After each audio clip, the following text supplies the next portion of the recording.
금리 인상 직격탄을 맞은 부동산 시장에선 2030 영끌족의 비명이 계속되고 있습니다. 대출 금리가 치솟아 이자 부담이 급격히 늘었지만 거래 시장이 얼어붙어 진퇴양난에 빠져 있는데요. 2030의 패닉 어떻게 봐야 할까요?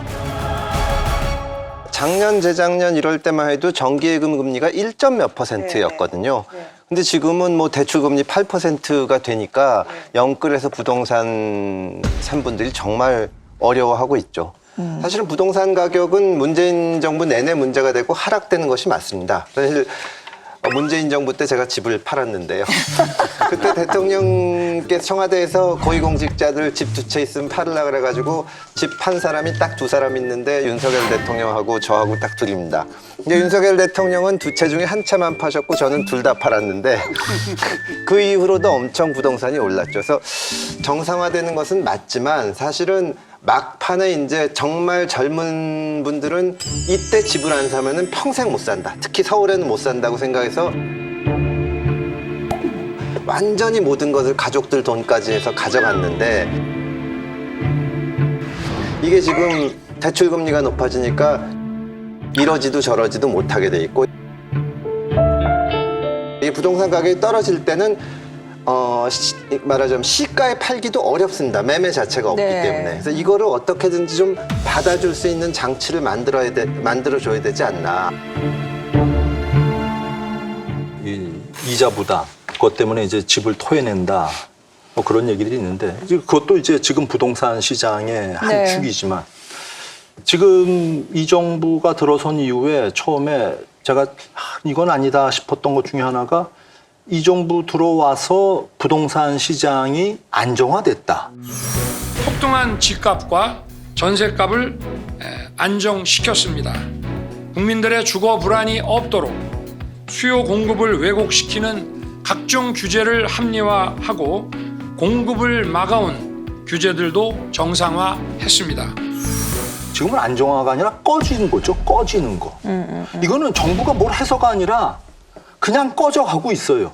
물론 그 1번 원인은 뭐 금리 문제도 당연히 있고 하지만 더 큰 문제는 부동산 시장을 애초에 교란시키는 이상한 법들이 지금도 있기 때문이죠.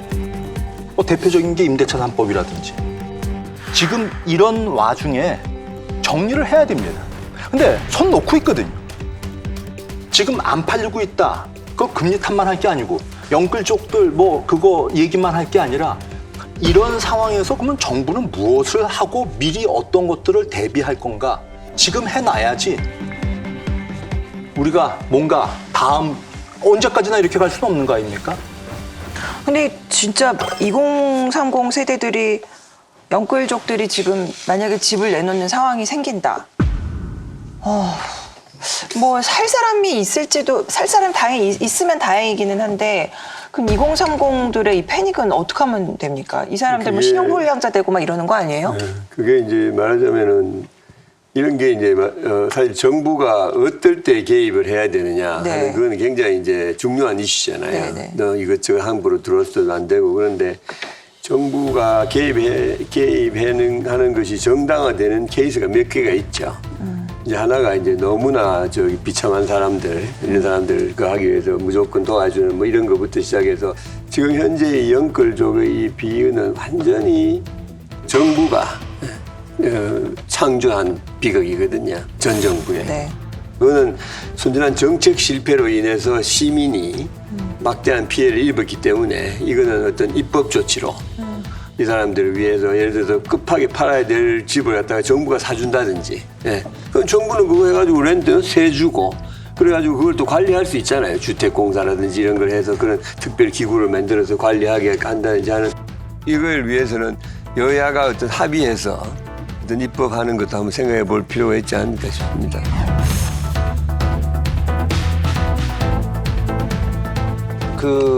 과거에도 똑같은 일이 있었습니다. 그러니까 참여정부 때 부동산 가격이 엄청 올랐거든요. 제 개인적인 경험을 말씀드리면 그때 당시에 집을 샀는데 집값이 많이 올랐습니다. 근데 이사를 가야 돼서 집을 팔아야 되니까 이렇게 바짝 오른 상태에서 갑자기 부동산 시장이 얼어붙으니까 제가 집을 못 팔았어요. 그러니까 무슨 뭐 싸게 팔면 되지 않냐 그런데 싸게 팔아도 거래 자체가 없으니까 큰 대단지에서 부동산에 찾아가 보면 한 해에 2-3건 정도 거래가 있다는 겁니다. 그러니까 이거를 지금 이 물량을 정부가 받아가지고 무슨 공공주택으로 하기에는 제가 생각하기에는 좀 턱도 없다는 생각이 듭니다. 그래서 어느 정도 충격파는 피할 수가 없을 거고 다만 진짜로 우리가 할 수 있는 일은 임대차 3법 같은 거를 없애는 거거든요. 근데 말씀하셨지만 이거는 지금 여서야대 상황이기 때문에 정부가 할 수 있는 일은 없는데 정부가 진짜 국민의 민생을 생각한다면 이걸 하기 위해서 야당한테 가서 하소연도 하고 설득도 하고 하는 걸 해야 됩니다. 근데 계속 서로 싸우고 쟤네가 더 못했다, 문재인 정부 책임이다 이런 얘기만 하고 있으니까 야당 입장에서도 안 해주는 거죠. 그렇죠. 저는 이 협치하는 것이 그냥 정치를 보기 좋게 하자는 것이 문제가 아니라 실제로 임대차 3법 때문에 계속 부동산 시장이 왜곡돼가지고 세입자들이나 뭐 집 가진 사람도 고통받거든요. 이런데 하기 위해서는 체면이나 고집이나 이런 거 꺾고 정부가 야당한테 가서 좀 하자고 하고 줄 거 주고 이렇게 해야 됩니다.